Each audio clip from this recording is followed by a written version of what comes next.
Magandang araw o gabi po. Ako si Wendy ng Oriental Mindoro. Magbabahagi lang sana ako ng isang kahila-hilakbot na pangyayari sa baryo namin dati. 13 pa lang ako noon. Taong 1998. Iikot po ito sa amin ng mga kababata ko. Sina Irene, Kenneth at Nicolo. Itong si Nicolo ay may mapang-abusong tatay. Halos araw-araw ay lasing. Tapos lagi ring nananakit sa kanila ng kanyang nanay at 2 kapatid. Madalas nga ay nakikita namin siyang malungkot o umiiyak. Kaya ginagawa na lang namin nina Irene at Kenneth ang makakaya namin para sumaya si Nicolo. Yun nga lang po, sadyang may hangganan ng lahat. Isang hapon ay nakasalubong ko si Nicolo. May dala siyang isang manok panabong. Nakatali yon na parang kakatayin. Pero buhay pa. Napansin ko rin na balisa na naman si Nicolo. Tinanong ko siya kung aanhin niya yung manok. Sabi lang niya nagpapabili ang nanay niya. Nagtaka ko. Ba't naman kasi yung nanay niya ang magpapabili ng manok panabong? Kakausapin ko pa sana si Nicolo. Pero mabilis na siyang nagpaalam. Mukha talaga siyang natataranta. Kutob ko rin na may iba sa kanyang pagkabalisa nung hapon na yon. Tuloy ay hindi ko maiwasang kabahan. Gusto ko sanang puntahan. Kaso may mga gagawin pa ako sa bahay. Nang sumunod na umaga, ay hindi pa rin ako mapalagay tungkol kay Nicolo. Kaya maaga kong niyaya sina Kenneth at Irene na pumunta sa bahay ng kaibigan namin. Sinamahan naman po nila ako. Pumunta nga kami sa bahay ni Nicolo. Isang kubo po yun na gawa sa kahoy at kawayan. Tapos nipa ang bubong.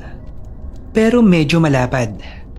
May sala at 2 kwarto kasi sa loob nun para magkasya silang mag-anak. Ang lutuan nila ay nasa likod bahay.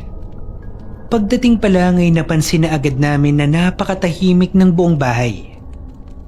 Walang tumutugon sa katok namin. May kakaiba ring amoy mula sa loob.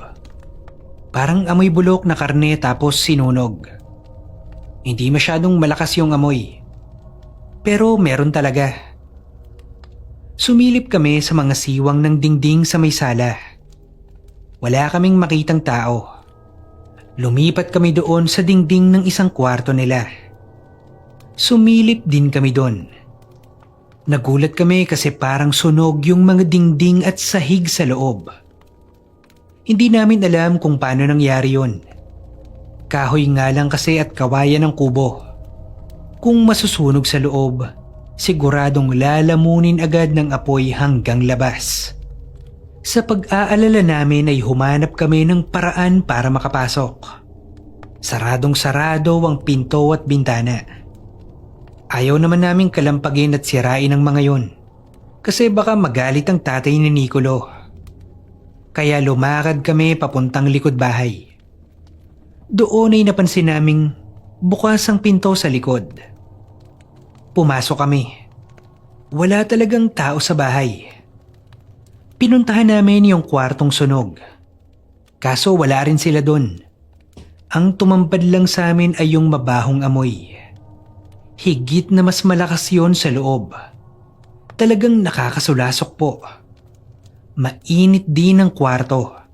Kahit maaliwalas naman ang panahon sa labas. Sabi ko lumabas na kami. Napakasama na kasi ng pakiramdam ko doon. Talagang nanunusok na yung amoy sa ilong ko. Pero ayaw pang lumabas ni na Irene at Kenneth. Baka raw kasi may kung anong palatandaan sa loob. Gusto nilang malaman kung nasa ng kaibigan namin.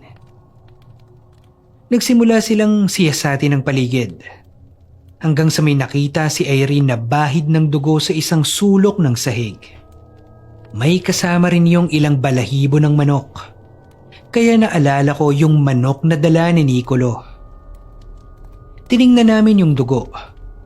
Nakita naming may kung ano palang nakaguhit na marka sa sahig banda roon. Nasasapawan yung marka ng dugo. Bilog po siya, Sir Mac. Tapos merong bituin na 6 ang patusok. Meron ding iba pang mga hugis gaya ng tatsulok. Inabot ni Erin yung bilog. Pinigilan ko siya kasi masama ang kutob ko dun.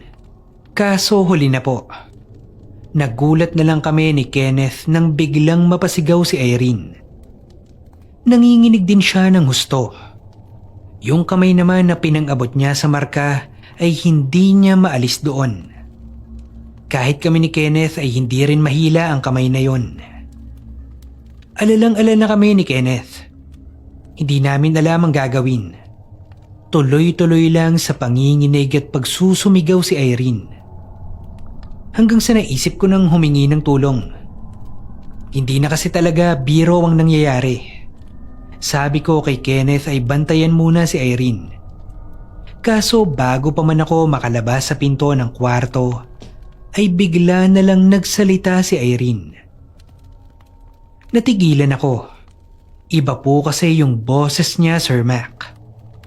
Hindi boses ni Irene. Boses ni Nicolo. Sumisigaw yon. Umiiyak. Nagmamakaawa.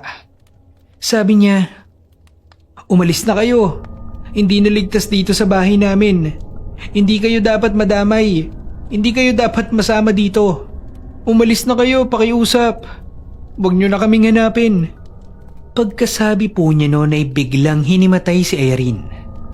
Naalis na rin yung kamay niya sa bilog. Napansin ko ring lalong uminit ang kwarto. Para na talaga kaming nasa harap ng apoy na hindi namin nakikita. Yung amoy naman ay wala na talagang paglagyan sa ilong ko. Wala na akong ibang naaamoy kundi yun na lang. Nagkatinginan kami ni Kenneth.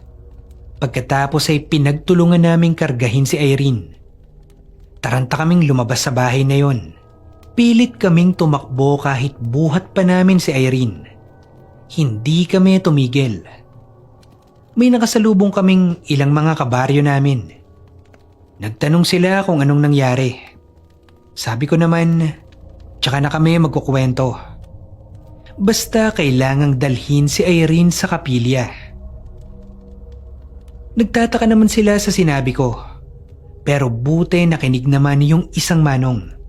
Siya na ang bumuhat sa kaibigan namin.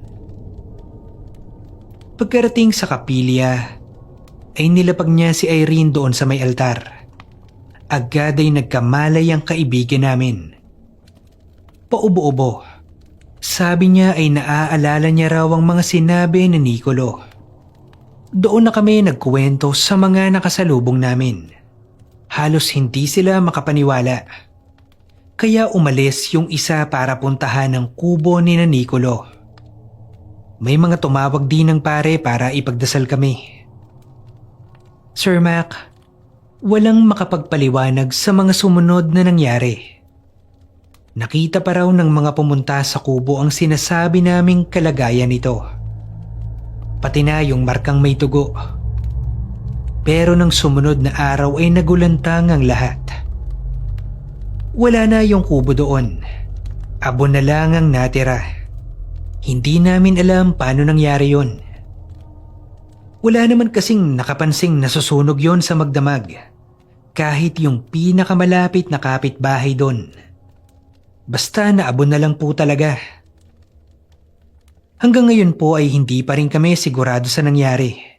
Inalay ba ng nanay ni Nicolo ang kanyang buong pamilya o ano? Basta kami ni Irene at Kenneth. Malungkot kami. Mula kasi noon ay hindi na namin nakita yung kababata namin. Ang hiling lang namin, sana payapa ang kanyang kalagayan. Kahit nasan man siya ngayon. Hanggang dito na lang po, Sir Mac. Salamat po.